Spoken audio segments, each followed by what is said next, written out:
السلام عليكم ورحمة الله وبركاته. الحمد لله نحمده ونستعينه ونستغفره ونؤمن به ونتوكل عليه ونعوذ بالله من شرور أنفسنا ومن سيئات أعمالنا. من يهده الله فلا مضل له ومن يضلله فلا هادي له ونشهد أن لا إله إلا الله وحده لا شريك له ونشهد أن محمدا عبده ورسوله صلى الله عليه وسلم. أما بعد فأعوذ بالله من الشيطان الرجيم.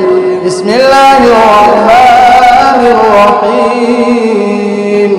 إن عدة الشهور عند الله 12 شهرا في كتاب الله يوم خلق السماوات والأرض منها 4 حرم. وقال النبي صلى الله عليه وسلم من أحدث في أمرنا هذا ما ليس منه فهو رد، أو كما قال عليه الصلاة والسلام. صدق الله العظيم وصدق رسوله النبي الكريم. ایک مرتبہ تمام حضرات محبت کے ساتھ درود اللهم صل على محمد وعلى آل محمد كما صليت على إبراهيم وعلى آل إبراهيم إنك حميد مجيد. اللهم بارك على محمد وعلى آل محمد كما باركت على إبراهيم وعلى آل إبراهيم إنك حميد مجيد. محترم بزرگ اور دوستو اور نوجوان ساتھیوں اور پیارے پیارے بچوں، اللہ تبارک و تعالیٰ کا بہت بڑا احسان و کرم ہے کہ اللہ تبارک و تعالیٰ نے ہم سبوں کو محض اپنی عبادت کے لیے اپنے پاک گھر میں آنے کا اللہ تبارک و تعالیٰ کا اس پر جتنا بھی شکریہ ادا کریں بہت ہی کم ہے. اللہ تبارک و تعالیٰ کی انگنت ہم لوگوں پر احسان ہے، اس لیے کہ توفیق کا مل جانا یہ بہت بڑی کامیابی ہے. اللہ تبارک و تعالیٰ قرآن کریم میں ارشاد فرماتے ہیں ذالک الفوز الکبیر، کہ توفیق کا مل جانا یہ بہت بڑی کامیابی ہے. اور ہم دیکھ سکتے ہیں کہ بہت سارے بھائی ہمارے معاشرے میں، ہمارے محلے میں، ہمارے گاؤں میں ایسے ہیں جن کو اللہ نے توفیق نہیں دی اور وہ مسجد تک نہیں آ سکتے. تو ہم سب دعا کریں ہم تمام بھائیوں کے لیے بھی اللہ تبارک و تعالی تمام مسلمان بھائیوں کو اپنے پاک گھر میں آنے کی روزانہ 5 وقت آنے کی توفیق عطا فرمائے. میرے محترم بزرگ اور دوستو، آپ حضرات کو معلوم ہے یہ جو مہینہ چل رہا ہے رجب المرجب کا مہینہ چل رہا ہے. اسلامی مہینے کے اعتبار سے، اسلامی سال کے اعتبار سے 1445 ہجری اور مہینے کے اعتبار سے یہ اسلامی 7واں مہینہ رجب المرجب کا مہینہ چل رہا ہے. آگے آنے والا جو مہینہ ہے وہ شعبان المعظم کا مہینہ ہے. اس کے بعد تو سب جانتے ہیں رمضان المبارک کا مہینہ آنے والا ہے. تو میرے محترم بزرگ اور دوستو، آپ حضرات کے سامنے میں اسی کی موضوع کے اوپر کچھ عرض کرنا چاہوں گا کہ اللہ تبارک و تعالیٰ نے کل 12 مہینے بنائے. جس طرح سے انگریزی 12 مہینے ہیں اسی طریقے سے اللہ تبارک و تعالیٰ نے 12 مہینے بنائے ہیں. اور قرآن کریم میں اس کو ارشاد فرمایا اور کب سے بنائے ہیں وہ بھی ارشاد فرمایا. ان عدت الشہور عند اللہ 12 شہرا فی کتاب اللہ یوم خلق السماوات والارض منها 4 حرم. اللہ تبارک و تعالی ارشاد فرما رہے ہیں کہ کل مہینے 12 ہیں، کل مہینے 12 ہیں اور یہ مہینے اسی وقت سے بنائے گئے ہیں جب سے زمین و آسمان کی تخلیق ہوئی، جب سے زمین و آسمان کی پیدائش ہوئی اسی وقت سے یہ کل 12 مہینے بنائے گئے. اس کو بعد میں ایجاد نہیں کیا گیا. وہ کیا ہے مہینے؟ سب سے پہلا مہینہ محرم الحرام، سب سے پہلا مہینہ محرم الحرام، دوسرا مہینہ صفر المظفر، تیسرا ربیع الاول، پھر ربیع الاخر، جمادی الاولی، جمادی الاخری، جمادی الاول بھی کہتے ہیں اس کو، جمادی الثانی بھی کہتے ہیں، پھر رجب 7واں مہینہ۔ یہ کون سا مہینہ ہے؟ یہ 7واں مہینہ ہے۔ اور آگے اللہ تبارک و تعالی نے ارشاد فرمایا منہا اربعۃ حرم، منہا اربعۃ حرم، یہ کل 12 مہینے ہیں اور ان میں سے 4 مہینے اشہر حرم، 4 مہینے اشہر حرم ہیں، یعنی حرمت والے مہینے ہیں، قابل احترام قابل تعظیم مہینے۔ اور جو تعظیم مہینے 4 ہیں اشہر حرم، یہ اسلام کے اندر نہیں ہوا بلکہ اسلام کے پہلے سے، اسلام سے پہلے بھی یہ مہینے اشہر حرم، اللہ تبارک و تعالیٰ نے اس کی حرمت کو باقی رکھا۔ اور اسلام کے اندر بھی یہ 4 مہینے اشہر حرم میں سے منہا اربعۃ حرم۔ اور حرمت کے کیا معنی؟ قابل تعظیم، قابل تعظیم و تکریم مہینے ہے۔ اس مہینے کے اندر یعنی جب اشہر حرم آتا، اشہر حرم 4 مہینے کون کون سے ہیں؟ سب سے پہلے ذوالقعدہ، ذوالحجہ، محرم، یہ 3 لگاتار مہینے، یہ 3 لگاتار مہینے ہیں۔ اور چوتھا مہینہ جو ہے وہ رجب کا مہینہ ہے جو اشہر حرم میں ہے، یعنی یہ قابل احترام مہینے ہیں۔ اسلام سے پہلے بھی لوگ اس کے اندر آپس میں جنگ و جدال کو، لڑائی جھگڑے کو اور ایک دوسرے کو تکلیف دینے کو ناپسند سمجھتے تھے اور وہ اپنا ہتھیار رکھ دیتے تھے۔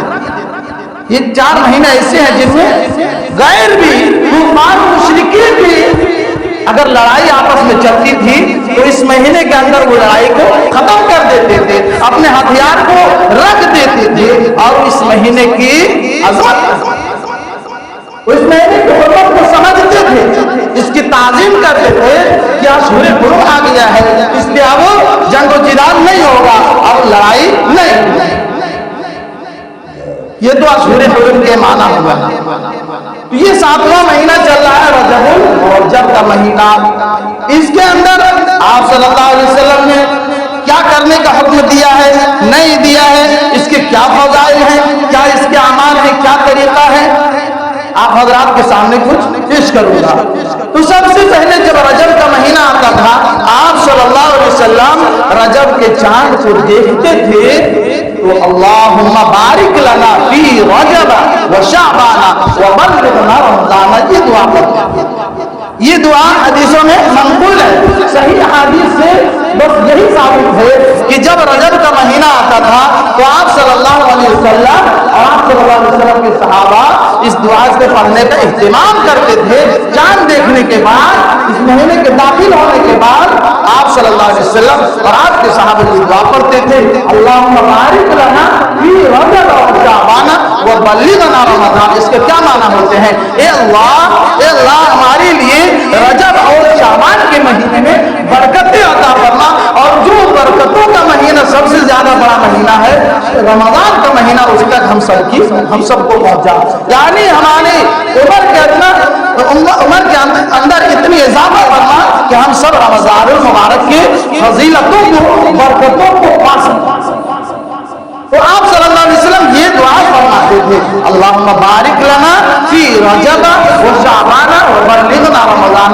ہم میں سے ہر ایک آدمی کو یاد ہونا چاہیے۔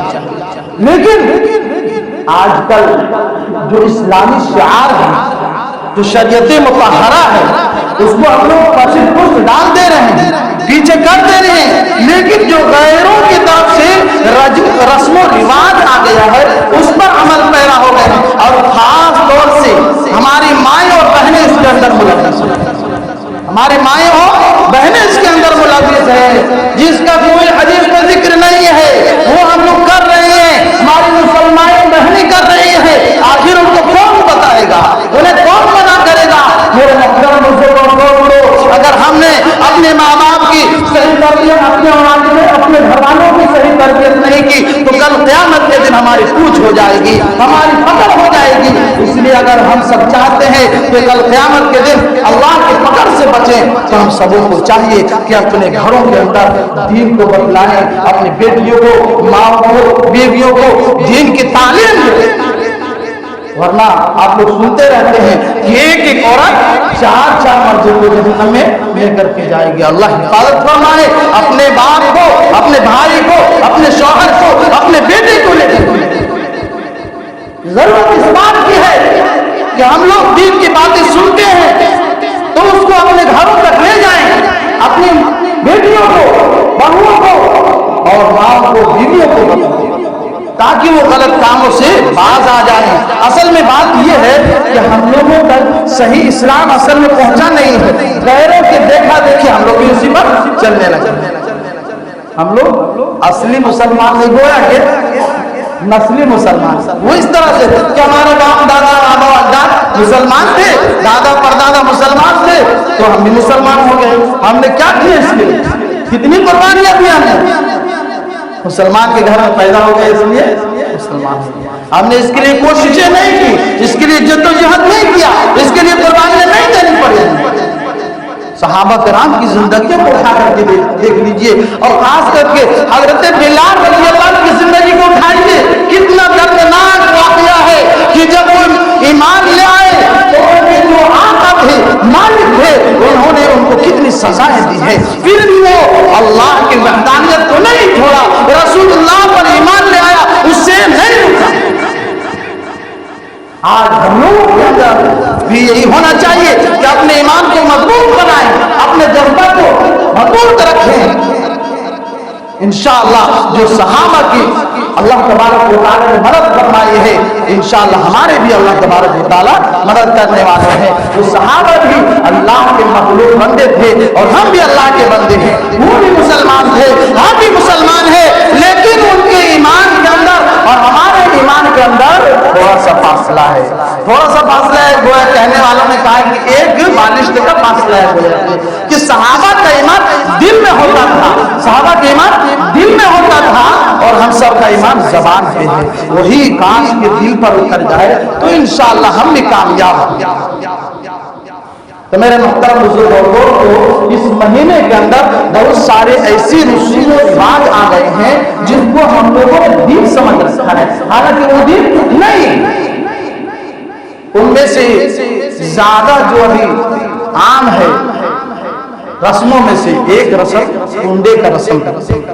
کنڈے کا رسم کیا کرتے ہیں؟ 22 رجب سے 27 رجب کنڈا پر نیاز دلواتے ہیں، فاتحہ کرتے ہیں. میرے محترم بزرگ اور دوستو، کیا صحابہ کرام نے، اللہ کے ولیوں نے اس کو کیا ہے؟ کہیں سے بھی کنڈے کا لفظ اگر ثابت ہو جائے کسی بھی حدیث میں تو بتلائیے. بخاری، مسلم، ترمذی شریف، ابو داؤد شریف، جو بھی کتابیں ہیں، جتنے بھی چاہے ستہ میں سے ہو یا اور بھی جتنے بھی احادیث کی کتابیں، کہیں بھی کنڈے کا لفظ نہیں ہے. جب کہیں نہیں ہے تو یہ دین کے اندر آیا کیسے؟ دین کے اندر آیا کیسے؟ اصل بات جب پوچھا گیا لوگوں سے کہ کنڈا کیوں مناتے ہیں تو وہ کہتے ہیں کہ ہم امام جعفر صادق رضی اللہ عنہ کی یاد میں مناتے ہیں، ان کے لیے نیاز اور خاصیہ دلاتے ہیں. لیکن تاریخ کا رکردانی کیجیے، ان کو دیکھیے تو پتہ چلتا ہے کہ حضرت امام جعفر صادق رضی اللہ عنہ کی نہ ولادت اس تاریخ میں ہے نہ وفات اس تاریخ میں ہے. ان کی ولادت ہوئی ہے شعبان، 8 شعبان میں 80 یا 83 ہجری. حضرت امام جعفر صادق رضی اللہ عنہ کی ولادت 8 شعبان 80 یا 83 ہجری میں ہوئی ہے. اور آج فاتحہ کب دلا رہے ہیں؟ رجب کے مہینے میں. اور ان کی وفات جو ہوئی ہے وہ رمضان کے مہینے میں ہوئی ہے 148 ہجری میں. تو جب اس تاریخ میں حضرت امام جعفر صادق رضی اللہ عنہ کی نہ ولادت ہوئی ہے نہ وفات ہوئی ہے تو پھر اس تاریخ کو ہم کیسے متعین کریں؟ بتائیے آخر کار وجہ کیا ہے معلوم ہے؟ حضرت امیر معاویہ جو کاتب وحی ہیں، اللہ کے رسول صلی اللہ علیہ وسلم کے صحابی ہیں، جنہوں نے کتاب کو لکھا ہے، قرآن کو لکھا ہے اللہ کے نبی کے حکم سے، تو جو ان کے دشمن تھے، حضرت امیر معاویہ رضی اللہ عنہ کی وفات ہوئی 22 رجب۔ تو جب انہوں نے سنا کہ جو کاتب وحی ہے امیر معاویہ رضی اللہ عنہ ان کا انتقال ہو گیا ہے، انہوں نے خوشی میں چپکے شیرنی ماری، چپکے شیرنی ماری، کھل کر کے نہیں، چپکے۔ کیوں؟ اس لیے کہ اس وقت اہل سنت والجماعت کا دبدبہ تھا، مسلمانوں کا دبدبہ تھا، تو انہوں نے کیا کیا؟ جو دشمنان اسلام تھے، جو حضرت امیر معاویہ کے دشمن تھے، انہوں نے چپکے شیرنی ماری۔ اور جب وہ رواج پکڑ گیا، اس سے معلوم کیا گیا لوگوں سے کہ اس تاریخ میں 22 رجب کو تم لوگ مٹھائیاں بانٹتے ہو، یاد مت کیا کر، کیا وجہ ہے؟ تو کیا کہہ دیا کہ حضرت امام جعفر صادق رضی اللہ عنہ کے نام پر ہم لوگ ایسا کرتے ہیں، حالانکہ حضرت امام جعفر صادق رضی اللہ عنہ کا نام ولادت اس تاریخ میں ہے نا، وفات اس تاریخ میں۔ تو یہ غیروں سے چلا حضرت امیر معاویہ جو کاتب وحی ہے، جو اللہ کے نبی صلی اللہ علیہ وسلم کے صحابی ہیں، ان کی اس تاریخ میں وفات ہوئی ہے، ان کی خوشی میں غیروں نے خوشی منائی ہے، اور آج ہم بھی کیا کر رہے ہیں؟ ان کی طرح سے کر رہے ہیں۔ تو گویا کہ ہم بھی حضرت امیر معاویہ رضی اللہ عنہ سے دشمنی کرتے ہیں؟ نعوذ باللہ، ہرگز ایسا نہیں کرتے ہیں، اس لیے کہ جو کاتب وحی ہیں ان کو ہم لوگ مانتے ہیں، جتنے بھی صحابی ہیں ان کو مانتے ہیں، ان کے طریقے پر ہم چلتے ہیں۔ تو یہ کنڈا کہیں سے ثابت نہیں ہے۔ اگر کوئی اس کو کر رہے ہیں تو اس سے بچنا چاہیے۔ اسی طریقے سے اس مہینے کے اندر یہ کہا جاتا ہے کہ آپ صلی اللہ علیہ وسلم کو معراج ہے، رجب کے مہینے کے اندر معراج ہوئی ہے، تو یاد رکھیں معراج ضرور ہوئی آپ صلی اللہ علیہ وسلم، شب معراج پیش آیا ہے، لیکن محدثین کا اس پر اقوال ہے، مختلف اقوال ہیں۔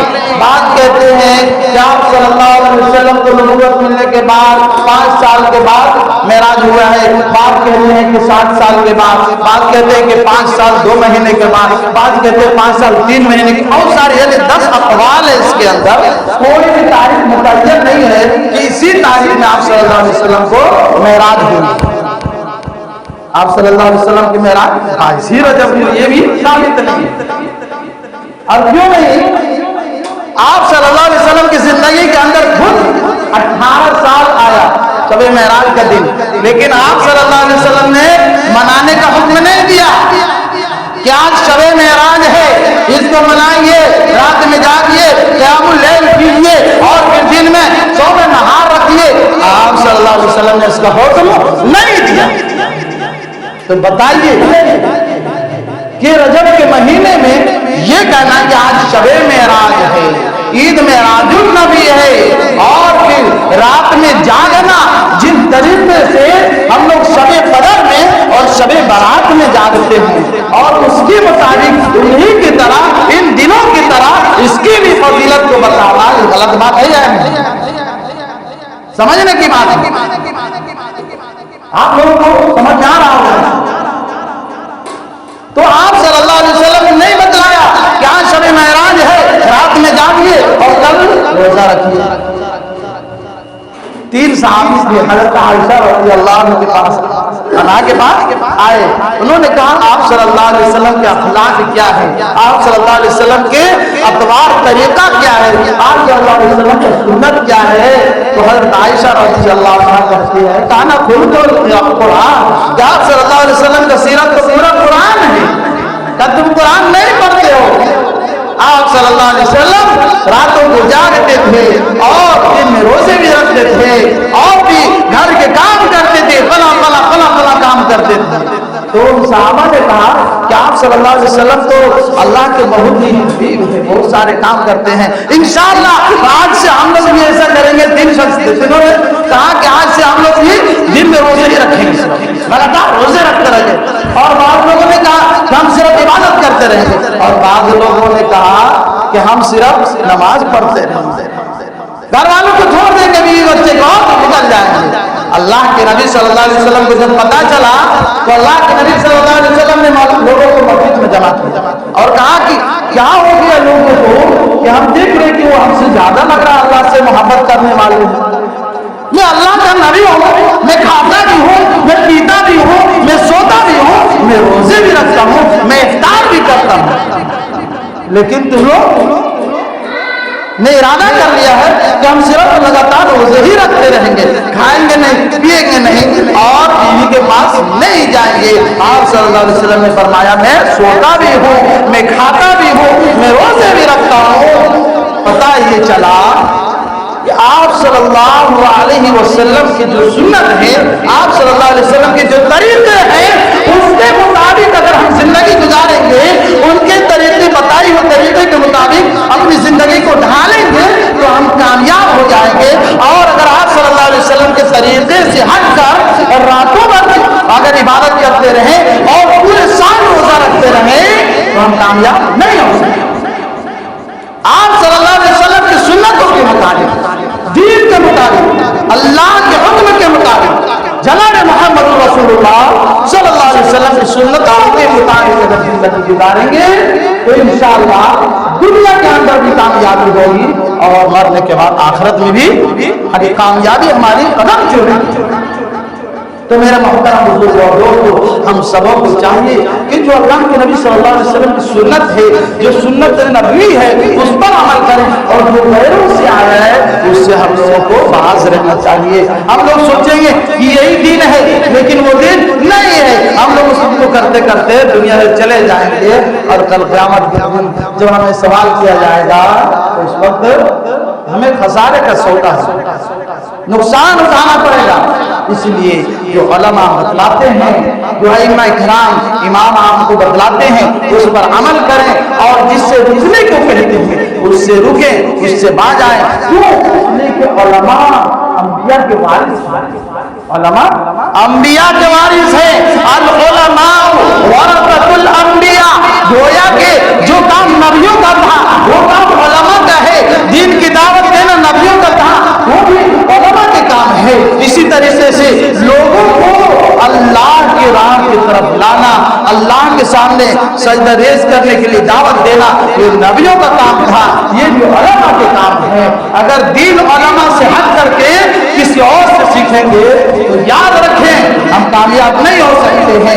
بتلائیے, علماء مدرسہ میں جا کر کے سیکھتے ہیں اور سیکھ کر کے آتے ہیں اور آپ کے پاس بتلاتے ہیں. کیا ڈاکٹر وہ دین بتلا سکتا ہے؟ انجینئر وہ دین بتلا سکتا ہے؟ جنہوں نے اس کے لیے وقت نہیں لگایا. تو انجینئر کو دیکھ کر کے کام کیجئے گا, مرزا کو دیکھ کر کے کام کیجئے گا, ڈاکٹر کو دیکھ کر کے سیکھیے گا تو آپ کامیاب نہیں ہو سکتے ہیں. ڈاکٹر ڈاکٹری کے بارے میں بتائے گا, انجینئر کے بارے میں بتائے گا, اور علماء دین کے بارے میں بتائے گا. علماء جنت کے بارے میں بتلائے گا, علماء جہنم کے بارے میں بتلائے گا. قرآن کا علم دے گا, شریعت مطہرہ کا علم دے گا. یہ کون دے گا؟ جس نے اس کے لیے قربانیاں دی ہے, جنہوں نے اپنے وقت کو اس میں لگایا ہے, اپنے آپ کو کھپایا ہے. لیکن آج ہم لوگ کیا کرتے ہیں کہ جس سے چاہا, آج انٹرنیٹ کا زمانہ ہے, جس کا چاہا بیان سن لیا اور اپنے آپ اس پر عمل کرنے. نہیں, سننا اچھی بات ہے لیکن اپنے جو ائمہ ہے, علماء ہے, ان سے پوچھ لیں کیا انہوں نے جو کہہ رہا ہے صحیح بات ہے. تو ہاں, اگر وہ تصدیق کرتے ہیں ہاں اچھا کہہ رہے ہیں, صحیح بات کریں, آپ اس پر عمل کر رہا ہوگا. اگر انہوں نے کہہ دیا کہ نہیں یہ غلط بول رہے ہیں, اس سے باز رہیں. آج انٹرنیٹ کا زمانہ ہے, ہمارے نوجوان خاص کر کے, اس لیے کہ وہ مدرسے میں پڑھے نہیں, مکاتب میں گئے نہیں, مساجد میں علماء کے پاس جاتے نہیں, وہ کیا کرتے ہیں انٹرنیٹ میں ریسرچ کرتے ہیں. کیا کرتے ہیں؟ انٹرنیٹ پہ ریسرچ کرتے ہیں. تو یاد رکھیں انٹرنیٹ پہ سب چیز موجود ہے, صحیح بھی چیز اور غلط بھی چیز. اس لیے انٹرنیٹ کو صحیح یوز کرنے کی کوشش کریں. تو اس مہینے کے اندر آپ صلی اللہ علیہ وسلم نے دعا کا ذکر فرمایا ہے کہ اس مہینے کے اندر دعا کریں, ذکر کریں اور غریبوں کی امداد کریں, مفلسوں کی امداد کریں اور زیادہ سے زیادہ عبادت کریں. اس لیے کہ یہ مہینے قابل احترام مہینے ہیں, اور جو مہینے مہینہ احترام والا مہینہ ہوتا ہے، جس کے اندر عبادتوں پر زیادہ نیکیاں ہوتی ہیں، تو اس مہینے کے اندر گناہ کریں گے تو بتائیے گناہ میں زیادہ ملے گا کہ نہیں؟ گناہ کا سزا بھی زیادہ ملے گا۔ جیسے رمضان مبارک کا مہینہ آتا ہے تو اس کے اندر ایک ایک فرض کا ثواب 70 فرضوں کے برابر ہو جاتا ہے، اور نفل کا ثواب فرض کے برابر ہو جاتا ہے۔ اسی طریقے سے اگر گناہ کریں گے تو گناہ کا بھی ہمیں بدلہ بہت کر کے دیا جائے گا۔ اللہ تبارک و تعالی ہم سبوں کو صحیح سمجھ عطا فرمائے، صحیح دین پر چلنے کی توفیق عطا فرمائے۔ اللہ تبارک و تعالی اپنے حکموں کے مطابق جناب محمد رسول اللہ صلی اللہ علیہ وسلم کی سنتوں کے مطابق زندگی گزارنے والا بنائے۔ کہ یہ سب آمین یا رب العالمین۔ وآخر دعوانا الحمدللہ۔